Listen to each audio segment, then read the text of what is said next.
Hey, ladies and gentlemen, welcome. Nice to have you tonight, Monday night. I want to get cracking right away because we got a lot of stuff to cover. We're going to be covering the potential housing market of 2021 based on some campaign promises that we all saw come through. And it's going to be interesting, to say the least. So I got a lot of stuff I want to go through. I'm going to be taking questions at the end of this. The first thing that I want to do, though, is I want to get in and I want to celebrate some victories that some of our members have had, okay? This is my favorite part of what I do, and why I do this is when I know that you're winning, I get jazzed up. Otherwise, why the heck would I want to do this, okay? So let me celebrate a couple spots. I want to celebrate, first off, if you're on the broadcast right now, let us know too, but Charlotte Hudson, Charlotte, are you on here? Let us know in the comments. Let us know in the comment thread. I would love to celebrate with you. But Charlotte Hudson, she posted this. And I'm going to see if I can actually do a share screen if it lets me do that. Share screen. Application window right here. There we go. Charlotte, it's small print right here, but Charlotte says, I got my first contract via Facebook leads today. I'm working on my second and third. Now I need to find buyers. Awesome. Boom. Congratulations, Charlotte. And it's actually easier to find the buyers than it is the sellers. So you're in a really good position. And Charlotte, I'm pretty sure, maybe I'm wrong on this, but I think you've only been with us for maybe like 2 weeks or so. And I'm glad, very, very happy. You jumped in, you took action, you followed the program, and bam, 3 deals in a 2-week window. Next one, Chris Whitwood. Chris Whitwood, I'm going to blow this up so I can read it. He says, holy crap, I'm super stoked. We're going to keep it family friendly. I finally closed this one out yesterday. I had some issues to maneuver, but I learned some new skills to navigate. I'm so grateful for the opportunity to help people who had a challenge that can be solved by me buying their house. Awesome, Chris. Congratulations. Nice job. Nice job getting that closed. Okay. Next one, a couple new members we've got in, Greg Kite and his partner JP. If you guys are in, give me a shout out over here in the comments so then I can actually give you a proper introduction and whatnot. But I'm looking forward to your energy. The call that Kate had with you guys to get you guys up and running and whatnot, fantastic. She feels really, really good about where you guys are going and what your trajectory looks like. Okay, what we've all been waiting for now. I'm going to stop the screen share. We're going to come back in and we're going to talk a little bit about the housing market. Okay. If you are interested in what's going to happen with the housing market for next year, then I want to make sure that my audio and sound and all that stuff is working. Comment 2021 down in the comments below. 2021. That way there, I will know that this is working. And then I'll be able to start delivering the goods. Okay. Because we had 2 presidential candidates for the last 9 months making really big promises on what they would do and what they wouldn't do. And now that we're to the point where we have one candidate that looks like they're presumably elected. Now, I'm not going to talk politics right now. I know that there's a lot of contesting going on, and who knows, the way that this year has been, anything could happen at this point. So I'm not convinced that either side really knows what's going to happen yet. But I want to talk about what could happen should Joe Biden be the one that's confirmed come January. Okay. Joe Biden, in specific terms, he made some really big promises on the campaign trail about what would happen with the housing market. Donald Trump didn't really have to. Donald Trump, if he were the one that ended up gets confirmed in January, then for him, it was pretty much like more of the same. So it'd be a very predictable 2021. It'd be a very predictable trajectory of what's going to happen. But anytime that you have a change of administration, you've got to account for some changes in your business. I don't care if you're in e-commerce. I don't care if you're in selling like on an Amazon store. It doesn't matter. When an administration changes straight up, and it's very radically different change between one administration and the next, there will be changes that will come into the business world. So the very first one that I want to tackle is this, and I'm going to explain the format of how this is going to work tonight too. I celebrated some of our clients. I always like to celebrate them. I love seeing your guys' wins. When you guys take what you learn on each of these live casts and you come back and let us know, I love to celebrate that. So we celebrated wins. Now what we're going to do is we're going to get into the actual content, which is we're going to talk about the 2021 Joe Biden and beyond housing market should Joe Biden get confirmed. Before I get into that, I do want to say this. This is the way that will flow is that we're going to jam for probably about a half hour or so on what Joe Biden's housing market could look like. At the end of that, if anyone does want to know how they could work with us, I will reveal that too, okay? Just so that there's no surprises or anything like that. I want you guys to know up front what this is. So we're going to jump in. We'll jam for a half hour about what the Joe Biden housing market could look like. Then I'll jam for a little bit on your questions. And I'm also going to let you guys know what it could look like if you did want to work with our team. Cool? All right, cool. Let's jump in. So the very first thing, this was a bold campaign promise, but it's one that we have to pay attention to. Joe Biden said that he would enact a first-time home buyer's credit of $15,000 for anyone that's a first-time home buyer trying to buy a house so that they could compete in today's hot housing market. Now, what does that mean? Let's flash back a little bit. Does anyone here remember 2009 and 2010? 2009 and 2010, that was Barack Obama's first term in office. And Barack Obama was the first president in modern history, they've done different credits and incentives in the past, but in modern history, Barack Obama was the first one to introduce a tax credit for first-time home buyers. It was an $8,000 tax credit, so roughly half, a little bit more than half of what Joe Biden is proposing. And what ended up happening, I lived during that era. I was flipping houses during that era. What ended up happening was a little bit of craziness. It did spur people to jump forward, leaving like either mom and dad's house or leaving an apartment or leaving some kind of rental to go and buy a house. That it did have the effect of. What it does, it's kind of like, think of it like a Black Friday special. We all just lived through Black Friday and now we're on Cyber Monday and whatnot. But what happens is all the buyers come out really, really fast. They come out ahead of time because there's some type of promotion. So like Best Buy, Target, Walmart, they all like sell TVs for dirt cheap, 30% off, 50% off, whatever it is. So it causes people to come out and buy all in droves all at once. And then what happens the day after the sale is what? You guys tell me in the comments. After a sale is done like that, what typically happens to sales? Do they go up? Do they flatline? Do they go down? What happens after a big promotion like that? What typically happens? If you guys get this right, you're going to have your crystal ball on. You're going to be able to help predict the housing market. Okay. Starting to see some comments come in on this. Okay. Those of you that are commenting that it drops or flatlines, you're spot on. That's what typically happens. And the same thing happened to me in April 2010 when Barack Obama's first-time home buyers tax credit expired. I was flipping houses like crazy prior to that. Anything that I could put together, like I'd go buy this fixer-upper house, I'd clean it up really fast, put some fresh paint in it, fresh carpet, fresh appliances, I'd throw it on the market, and I would sell. Boom.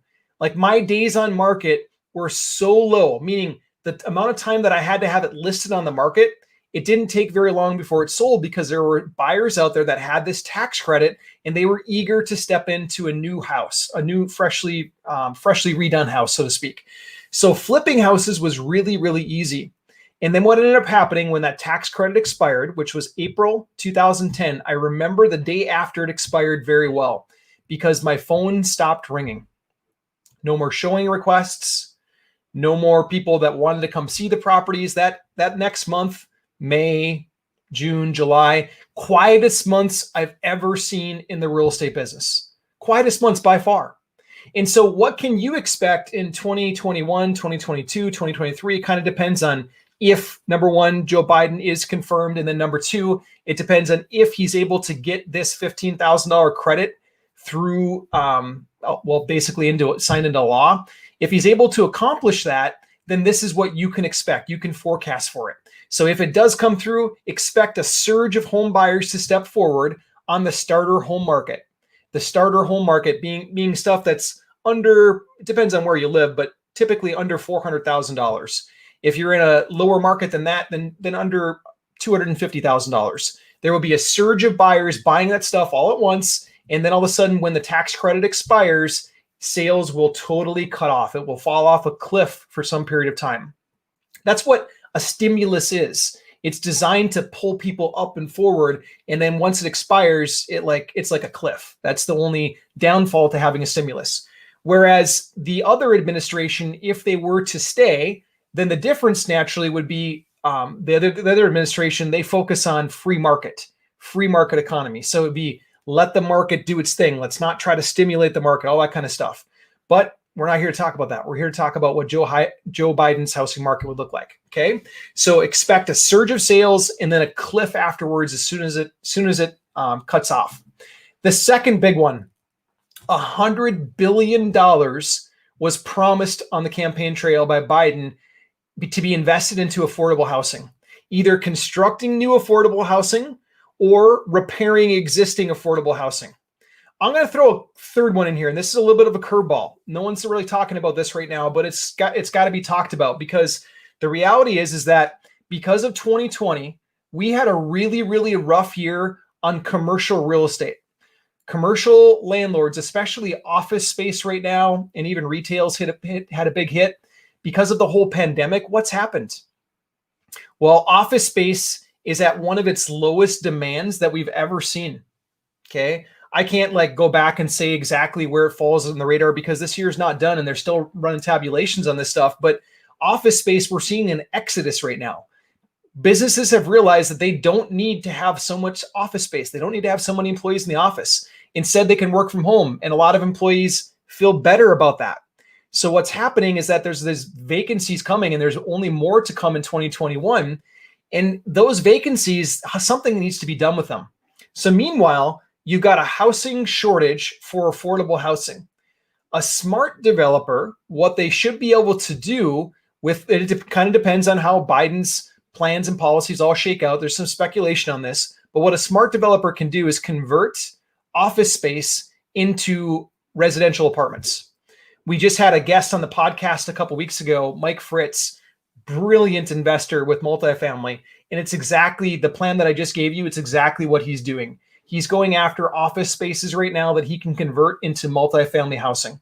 It's an expensive conversion. I mean, you got to take utilities like electric and water and plumbing, sewage, everything. You got to now take it from one big central to individuals. Imagine going from one radiated heat system to 25 furnaces. You got to install all those 25 electric panels, 25 different lighting.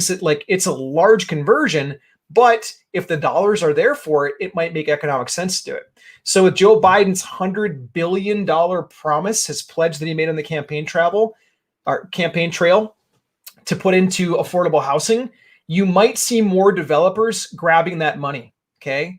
And it might even be you. It doesn't have to be overly complicated. I remember back again, 2010, 2011, the second big thing that Barack Obama had for affordable housing is that they had money set aside. It was sent to the majority of the metropolitan areas called TARP funds, part of the TARP money.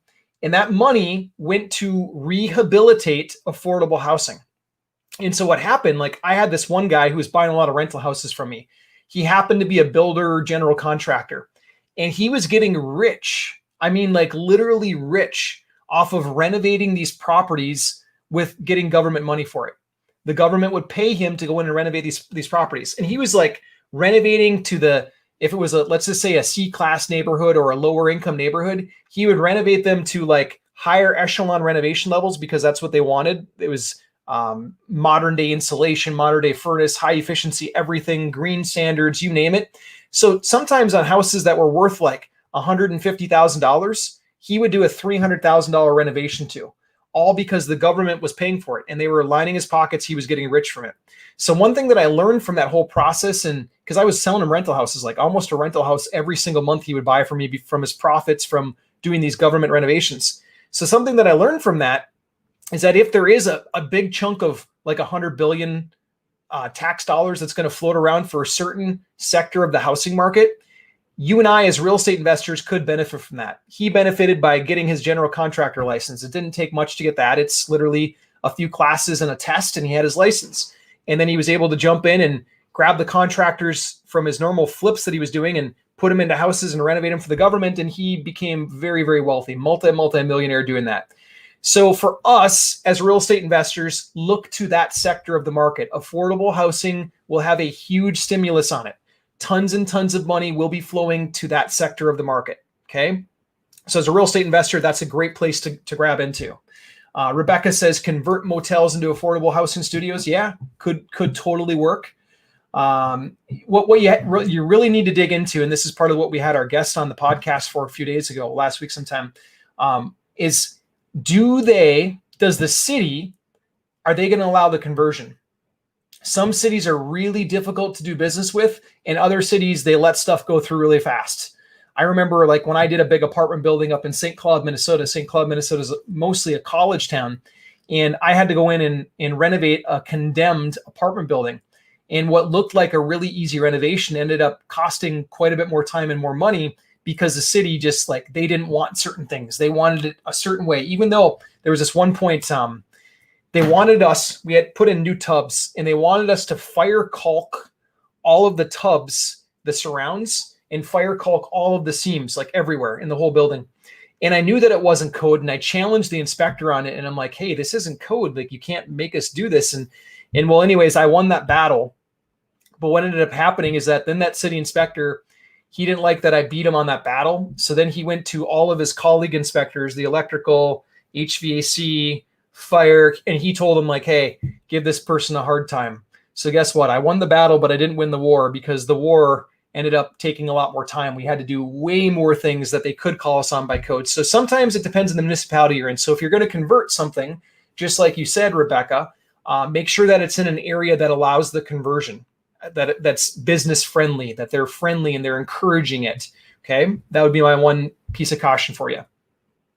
Okay. Next one. Biden promised that he would come up with a public credit agency for minorities to help boost their credit scores. Okay, it was a little bit vague on this promise, but if you remember when this promise was made, he was basically saying, well, hey, some of these people that have credit dings and their credit is lower, they can't compete for the same mortgages that some of the other folks that don't have those dings have. And we want to level the playing field. So he wants to come up with a public agency that can help boost the credit scores for minorities. Okay, so what does that mean in real terms for us as real estate investors? Well, look to the market where minorities are buying houses, because credit standards, I don't want to say they're lowering, but they're going to lower, but he's essentially saying we're going to boost minorities' credit scores. Okay, we're going to boost minorities' credit scores. So that's basically lowering the bar overall. Okay.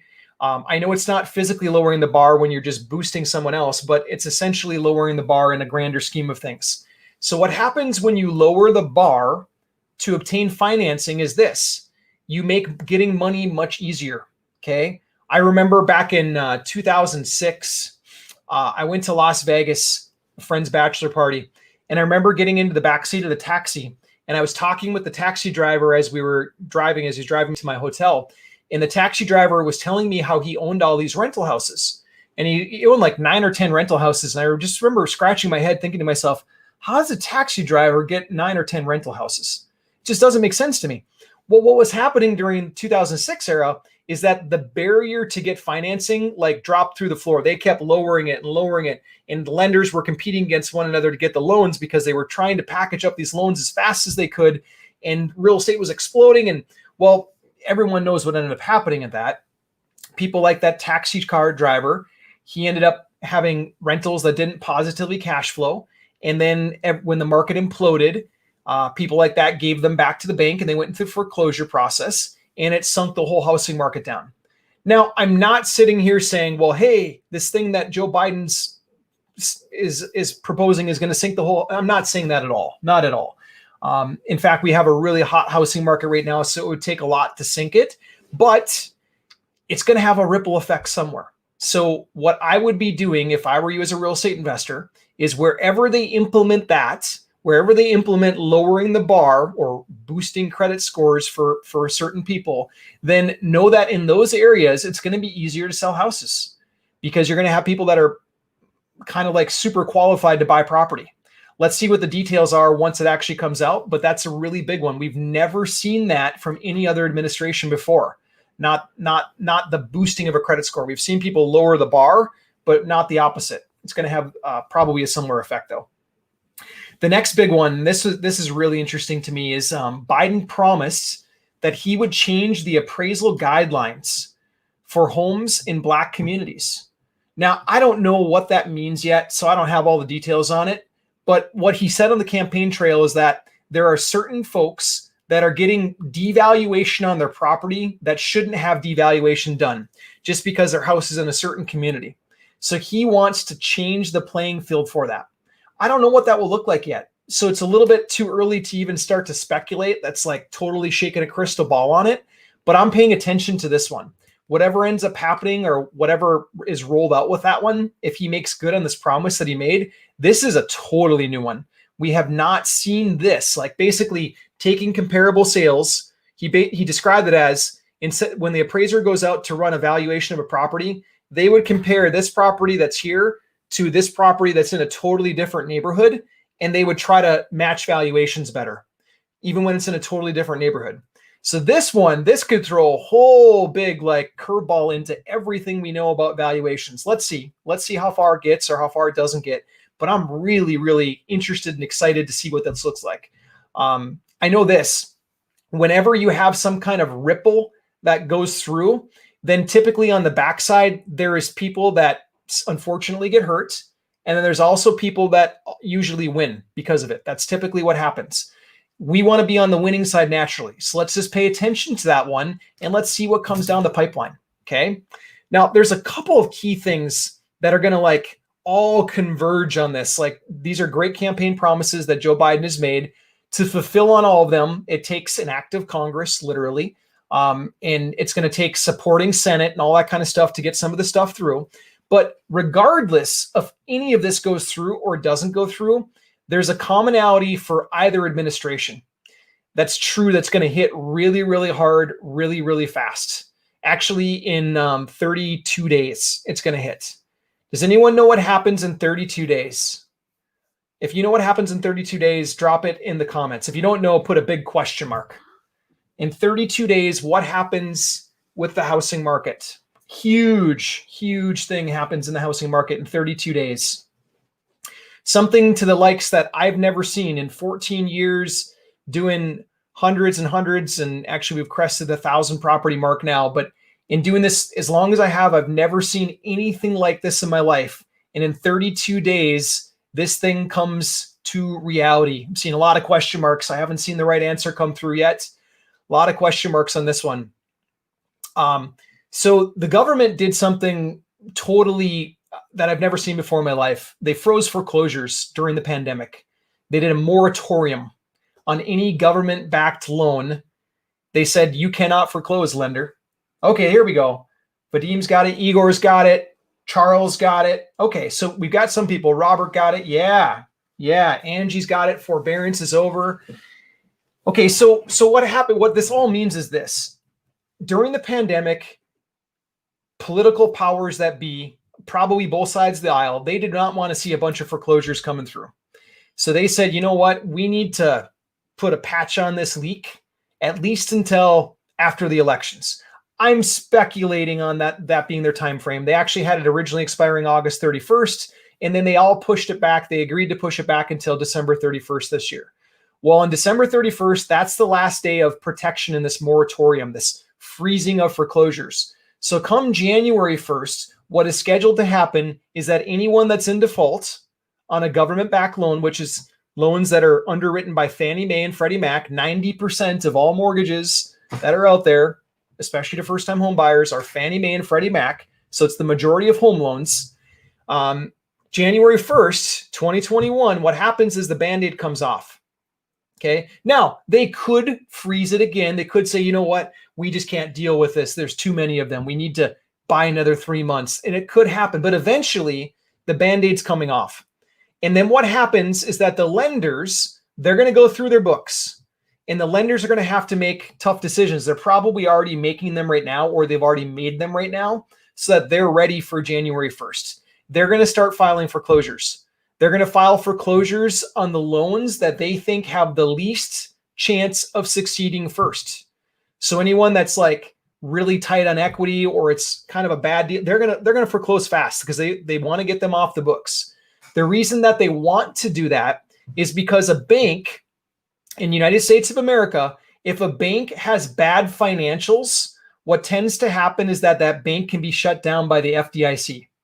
They get put onto the watch list first. They get a strong warning. And if they don't clean up their financials, their bank gets shut down and gets taken over by a different bank. That's just the rules in which our banks operate. You ever notice that during 2010, 2011, during the last really big downturn, a lot of banks went under, but you didn't really know that they went under. All of a sudden, they would just change names. It would go from like mom and pop family credit union to U.S. Bank or Northwest Regional Bank. And it's because the FDIC forces them to if they get to a certain level that's a bad asset. So come January 1st, if a lot of lenders have a lot of bad assets, what they'll do is they got to start pulling the trigger in foreclosures. And unfortunately, they put our sellers, the people that you and I help, into a position where they've pretty much got to vacate over a certain period of time. And so what we're doing as real estate investors is we're getting those calls right now. Because of the way that we run ads and we communicate on the internet to those people right now when they're browsing through on their smartphone like this. This is where 62% of the US population is on social media right now for 35 minutes a day, right here on this platform that we're talking. And when they're browsing there, we pop up and we say, hey, if you're in this situation, we can help. And so consequently, we have a lot of people coming to us asking for help right now. And it's only going to amplify come January 1st, okay? There's 3 things you as a real estate investor want to be prepared for. Regardless if all of these predictions and these campaign promises from Biden come through or not, doesn't matter. The 3 things you want to be prepared for are this, and this is what we work with our clients on. Number 1, you want to have leads, sellers that come to you and ask for your help, okay? That's as plain and simple as I'm going to keep that one. I'm not talking about you going out and cold calling. I'm not talking about you knocking on doors or you in any way, shape, or form begging someone else to bring you a deal or sell their house to you. That is terrible positioning. Don't do it. The business is way easier than that. In fact, if you're doing those outdated methods right now and you're hitting a brick wall, there's a reason why, okay? You want to have sellers coming to you, asking for your help. You got to change the positioning on it. So that's first and foremost. Sellers coming to you asking for help. Number 2, you got to get really good at these calls. When you talk to the seller, there is immense amount of pressure on their shoulders. They'll never say it to you. They won't. But think about this. What is a bigger asset that they've invested into in their life than their house? They've been at their house for 15, 16 years, paying on that mortgage faithfully every single month. And now they slipped a little bit. They got behind during this whole pandemic thing. You think there's some pressure on their shoulders? There is. It's an immense amount of pressure. And I want you to get really good at relieving that pressure. You're going to do it by being authentic. You're going to do it by being real with them. You're going to talk to them like a real human being. You're going to treat them how you would want to be treated if you were in that position. When my wife and I had a really big development project crash on us, it came backwards on us. I was in that position. I had the pressure. I had the phone calls. I had to sit down with the bank and meet them face to face and get grilled. And I'll tell you, man, my world at that moment, like it was tough. There was a lot of pressure.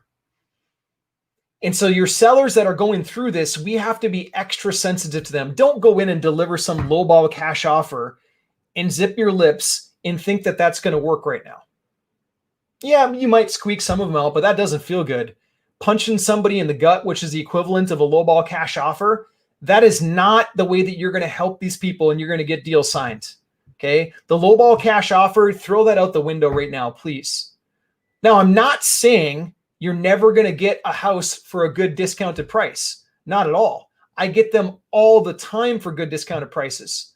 Like literally this month, we've closed out over $60,000 in wholesale fees off of, I think, 6 or 7 houses right now. We've closed that out just this month. And it was all because we bought them at below market prices. But we didn't go in and give a lowball cash offer to a seller and punch them in the gut. No, we went in first off on that call. We understood them. We listened to them. We took care of them. We let the pressure out. Okay. So we got leads coming to you asking for your help. We got getting really good on these calls. Okay. And then the third thing that we've got to get really good at is we've got to know how to make the right offer.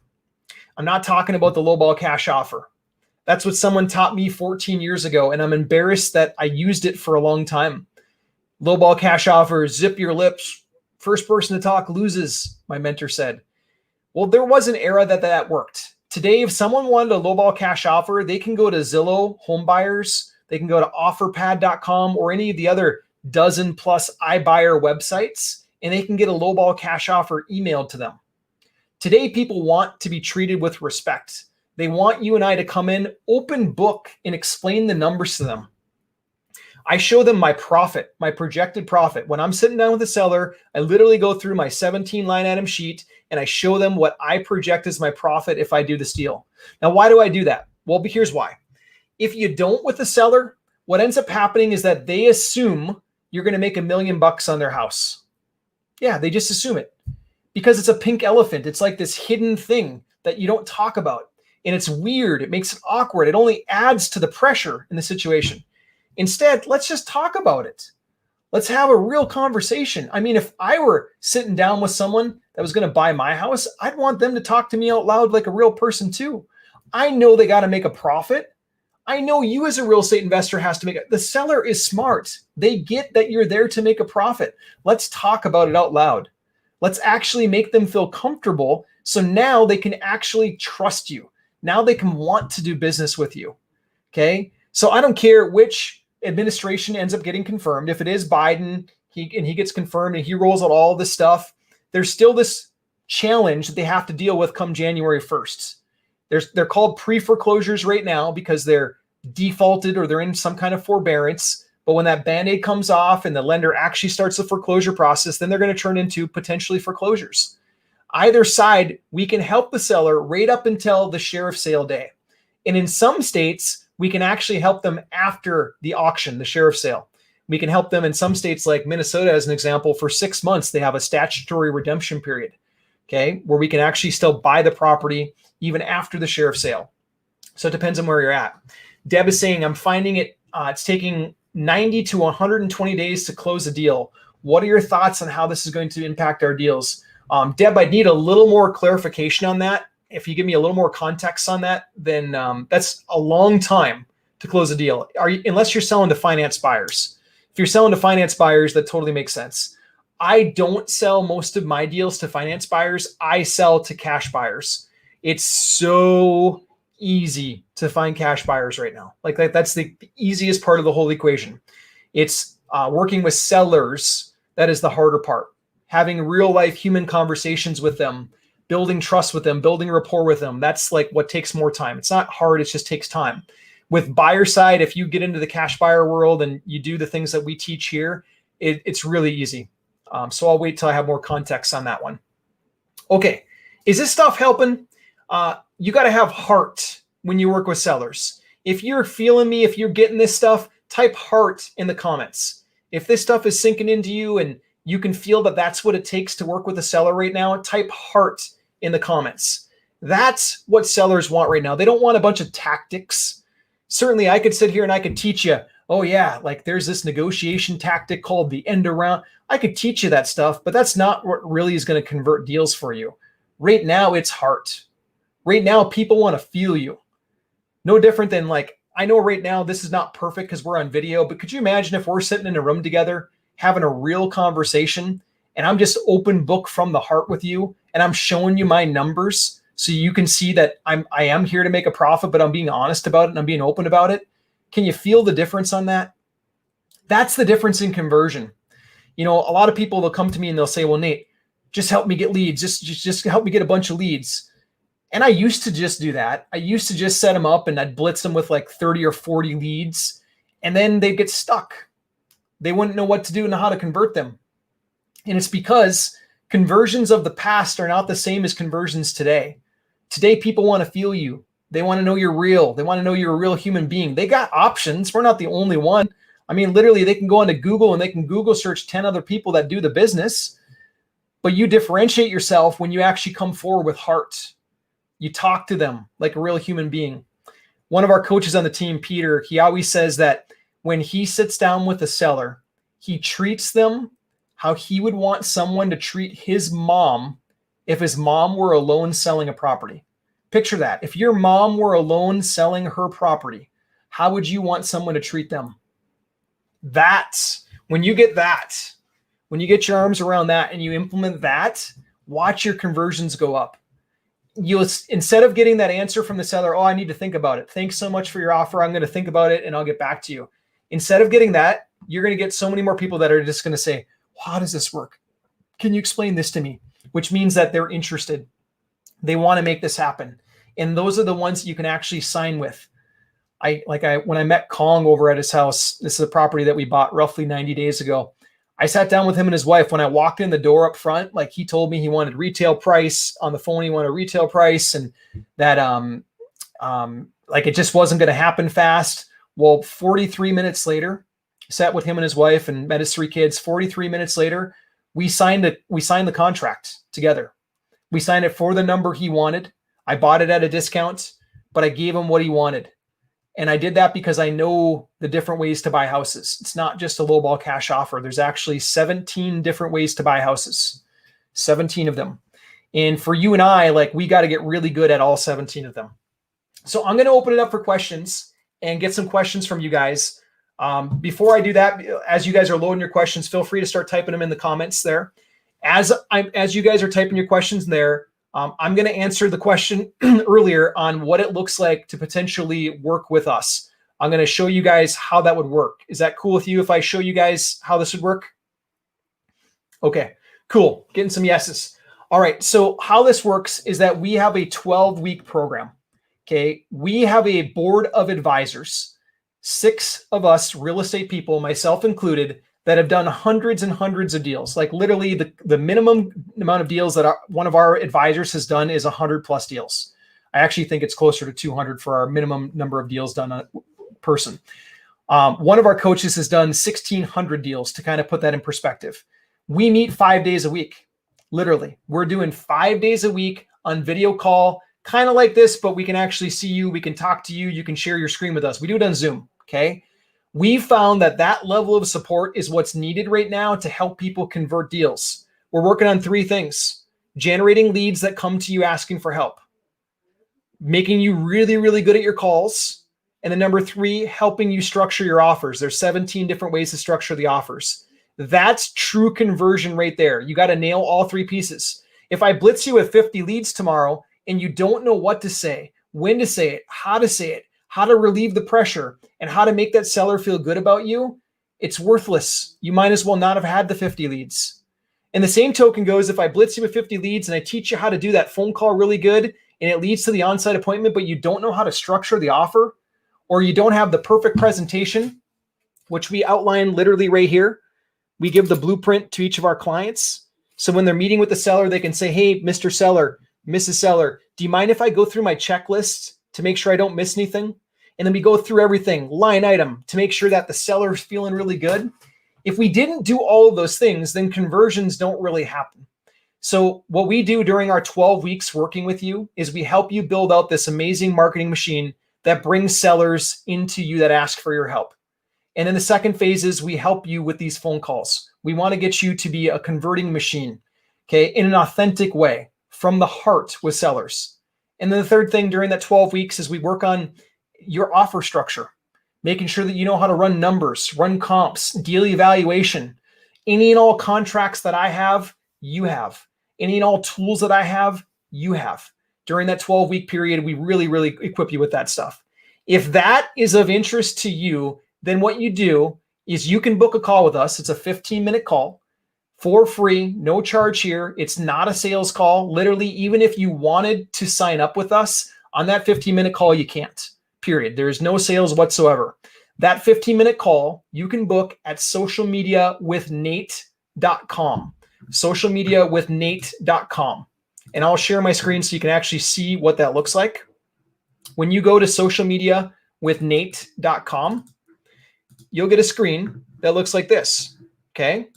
And literally right here, you got this big blue button. You just click that big blue button. And then what it's going to do is it's going to take you over to the calendar. Okay. You can see here we're on the end of the month, so you have to click this button that says go to next month.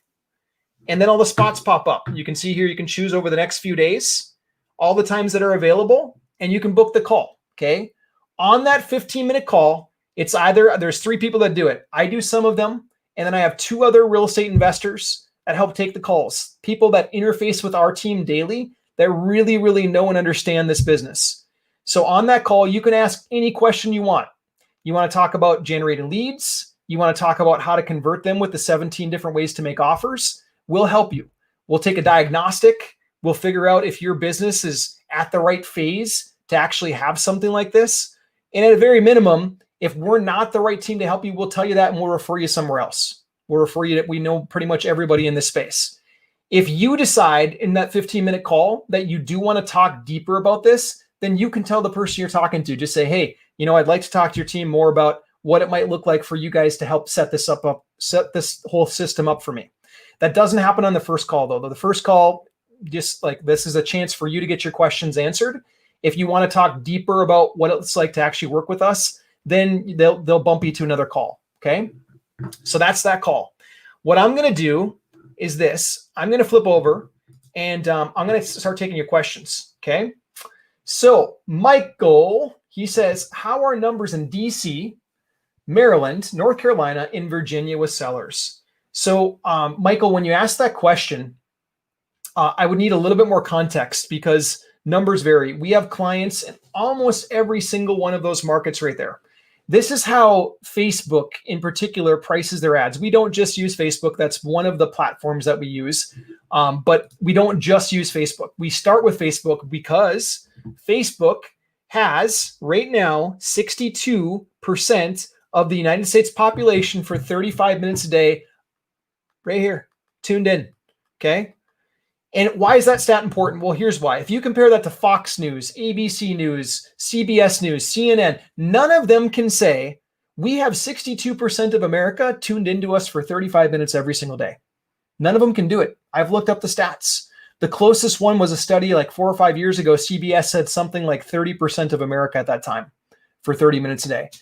Facebook has an amazing grip on all of us right now. Okay. 62% of the United States population.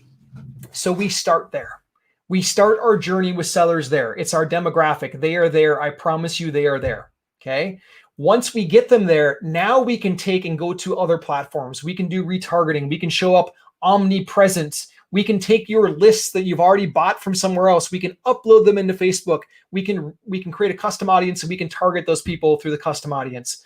There are so many things that we can do just on Facebook. But after we've got them, now we can do retargeting. That's where the campaign kind of gets fun. If you've ever like just ran an ad before and you're like, oh gosh, this didn't work. There's a reason for it. Okay. We had somebody enroll in our program a week or two ago and they were in this exact same boat. They had ran ads before, but they didn't know what they were doing. They ran some ads. They thought it was going to work. They followed some other program and they didn't get any results. We bring them into our world. We show them exactly how to build a campaign. Campaign's very different than an ad.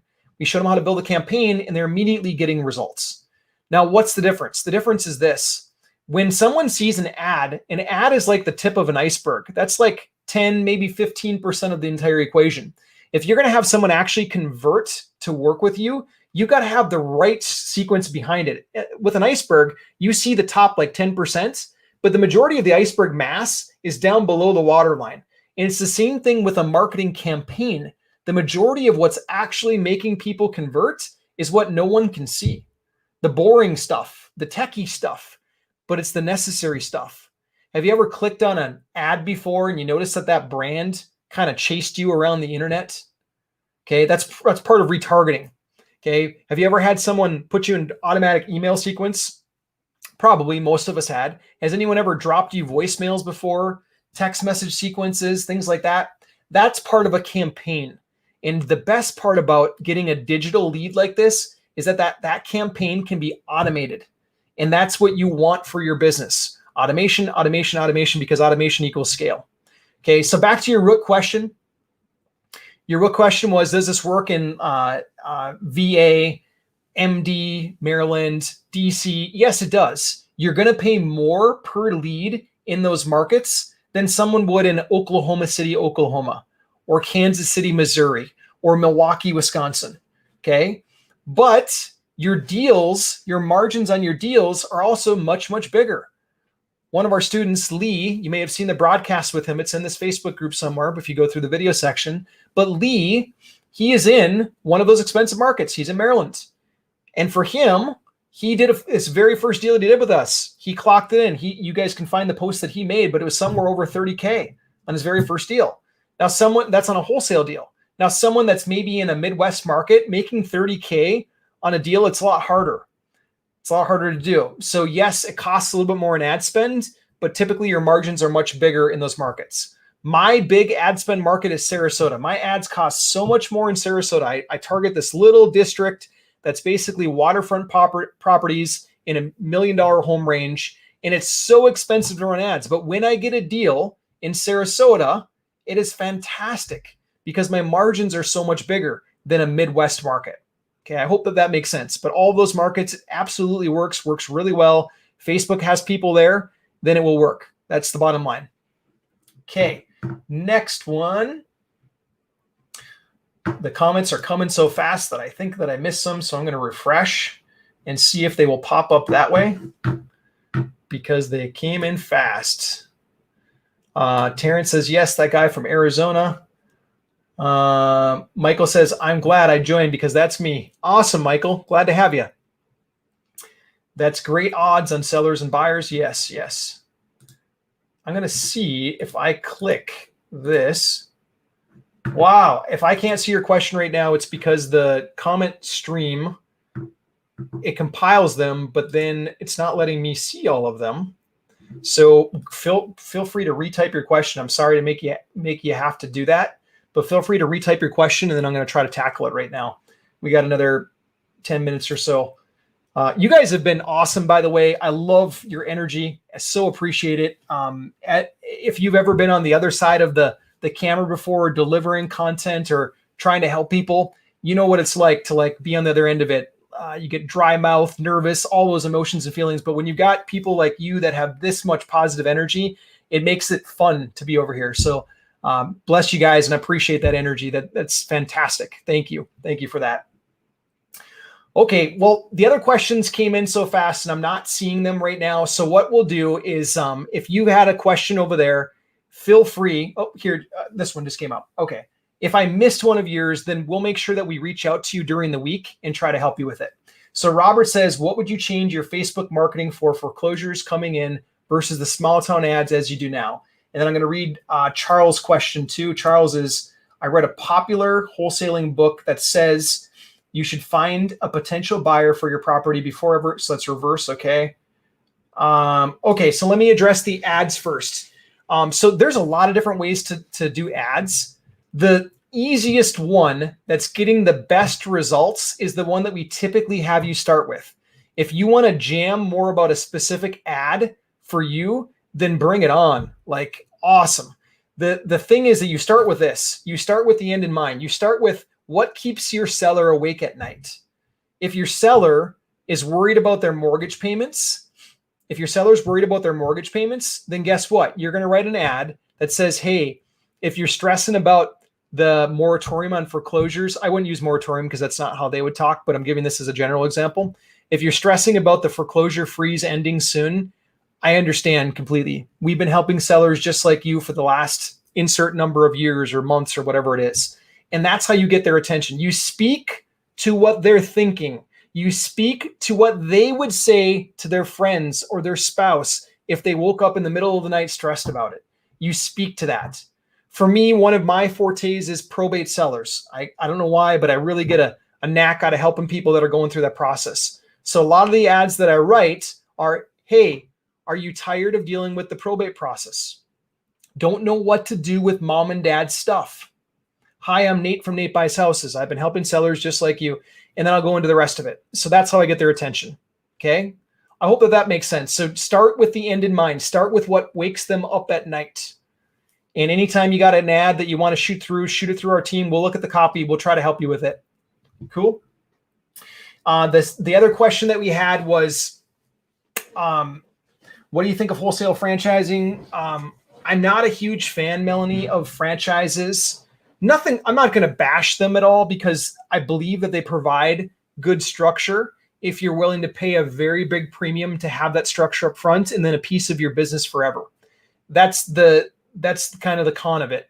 The pro of it is that you do get good structure. The con of it is you pay a lot for it and you give up a piece of your business forever. Forever. It's like if you're going to own a McDonald's, you'll get the structure and you'll get the name. But forever, you will owe a royalty to McDonald's. That's just the way that it works. This real estate investing business is not very complicated. It's three things. It's generating leads that come to you asking for help. It is knowing how to talk to those leads so that they actually want to work with you. And it's knowing how to structure the right offer. Anyone tells you that it's more complicated than that, you're talking to the wrong person. Yes, there's some bells and whistles and some nuances and things like that, but this business is really simple. It's those three things, and we got to keep it that simple. So for me, like, it's not worth it to go invest into a huge franchise. Actually, we've had a lot of franchise owners come to us for this. One of the biggest franchise owners in the country, he actually sold his franchise to someone else so he could just focus on what we built for him. Okay. He was one of the top franchisees in the country, doing more volume than the majority of people would ever even dream of doing in a year. So that's my take on franchises. Robert says, thanks for the training. Awesome. Thanks, Robert.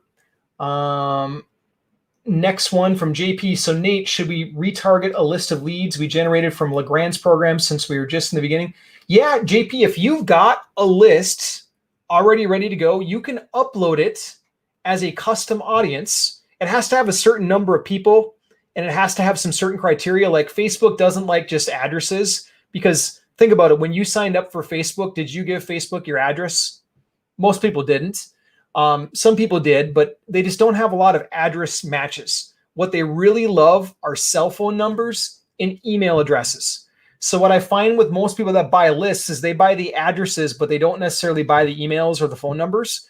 So then what you have to do is you have to do a skip trace to get either the cell phone numbers or the email addresses. There are skip tracing services out there galore, so you can get that done pretty cheap, and then take it over to Facebook, upload it as a custom audience, and now you've got an asset that you can go out there and target. Hey, Nate, I read a popular wholesaling book that you should find a potential buyer. Oh, thanks for reposting this. Appreciate that, Charles. That you should find your buyer first. This way you always deliver on your promises. And what's my take on this? Charles, I love that approach. I do. Here's what I would tell you, though.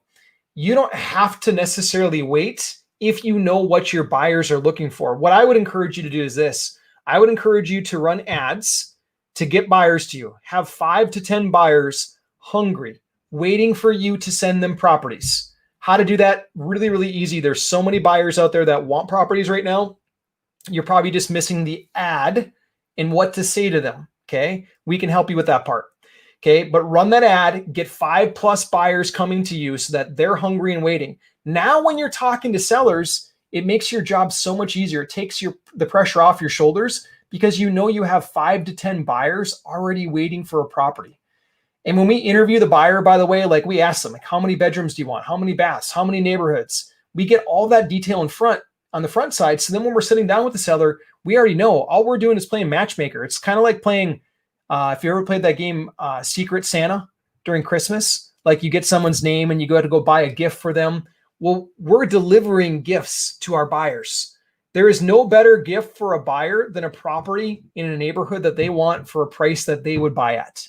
There's no better gift. They're so happy. They're so ecstatic. So that's what I would do. Like, I don't say that you have to go out there and like have a contract with a buyer, but have 5 buyers that are lined up. Not just one, though. Never just one, because that one could leave you hanging. You want to have 5 or more. 5 or more. Okay. Hope that helps, Charles. Michael says, we are looking for people who are experiencing divorce, debt, death to do the business, right? The 3 Ds, says Michael, the 3 Ds. Michael, those will certainly work. We're not going to like write an ad that says, are you going through divorce per se? If it's a sensitive one, I found that it'll backfire if you're too obvious. Okay. Probate, we can get away with, like, hey, are you tired? Don't know what to do with mom and dad stuff. That's different than me saying, hey, did your mom die? Want to sell your house to me? So we just want to be careful with how we say it. But yes, we do work with those people right there that are going through divorce, debt, death. Yes, yes, and yes. Or maybe their hours got cut from COVID. It's actually the biggest one that I'm getting right now. People, they either got cut back or cut. So they're struggling to pay all the bills that they used to pay. They want to downsize in some way, shape, or form. Shane says, great information, Nate. Thank you. Thank you, Shane. Appreciate having you on. And then for anyone that's still looking for that link, if you do want to talk to my team and I, then it's socialmediawithnate.com. Socialmediawithnate.com. I just put it in as a comment. Okay. Vadim, and if I'm saying that wrong, I apologize. You can correct me. Where to buy pre-foreclosure lists for non-judicial states? Where lender do not record list pendings in public records like Georgia. I wouldn't be the guy to answer that for you because I'm not a list buyer. Like that's not my thing. I've done it before. I've ran direct mail. Last year I did a $48,000 direct mail drop in one drop. So like I'm fairly experienced with drops in certain areas where I buy houses like Sarasota where I did it last year, but I'm not an expert on like where you would buy the list for non-judicial states. I'd start with ListSource though, ListSource. If they don't have it, then look for a specialty broker of some kind. You can Google search it. For me though, direct mail, it's dying. It was really, really cool for a while. But especially during the pandemic, what's happened is that, like, I don't know about you, but when I get junk mail right now, I don't want to touch it. It's just like, I don't know who touched that mail. I'm just going to toss it. I will push it off to the side and toss it. So direct mail, like it's just the effectiveness doesn't work. It can work. You just have to have a large tolerance for pain. Okay. I mean this, the average direct mail piece needs to be sent 6 times for someone to do anything about it, to convert. So you have to spend money 6 times. And that's not like it's not a fast process. It's a really slow process to make all of that go out. And it's an expensive process. So for the average real estate investor just getting in, it's a really tough curve. It's a tough pill to swallow. So I would just be careful on it. Facebook is so much easier. I can get in for $25. I can run $25 for 2 or 3 days, and I'm going to know if my campaign's working or not. That fast. I can spend a couple $100, and I'm going to know, is it working or is it not working? And it's going to be fast. It's going to be 2 or 3 days versus weeks or months. Okay, ListSource doesn't have it. Okay, yeah, I would try to find a specialty list broker if I was going to do it, but don't write off social media yet. Like you can find the people that they're there. They are on social media. I assure you of that. And it's easier, in my opinion, to use social than it is to do it the old-fashioned way. Okay, Michael says great information. Awesome. Well, that's a wrap for me tonight. You want help with this stuff? All you got to do is go to socialmediawithnate.com, socialmediawithnate.com. We will jump on the line with you for 15 minutes. We'll put together a little REI marketing game plan with you. If it makes sense, we can talk more about how we can help you implement it. If it doesn't make sense, you can take the game plan and implement it yourself. Totally cool with us. All right, I'm going to sign off for tonight. I got a little 6-year-old boy that is super excited to play every single night about this time. So that's my next duty in life here. So God bless you guys. We'll see you next week. Okay, bye-bye.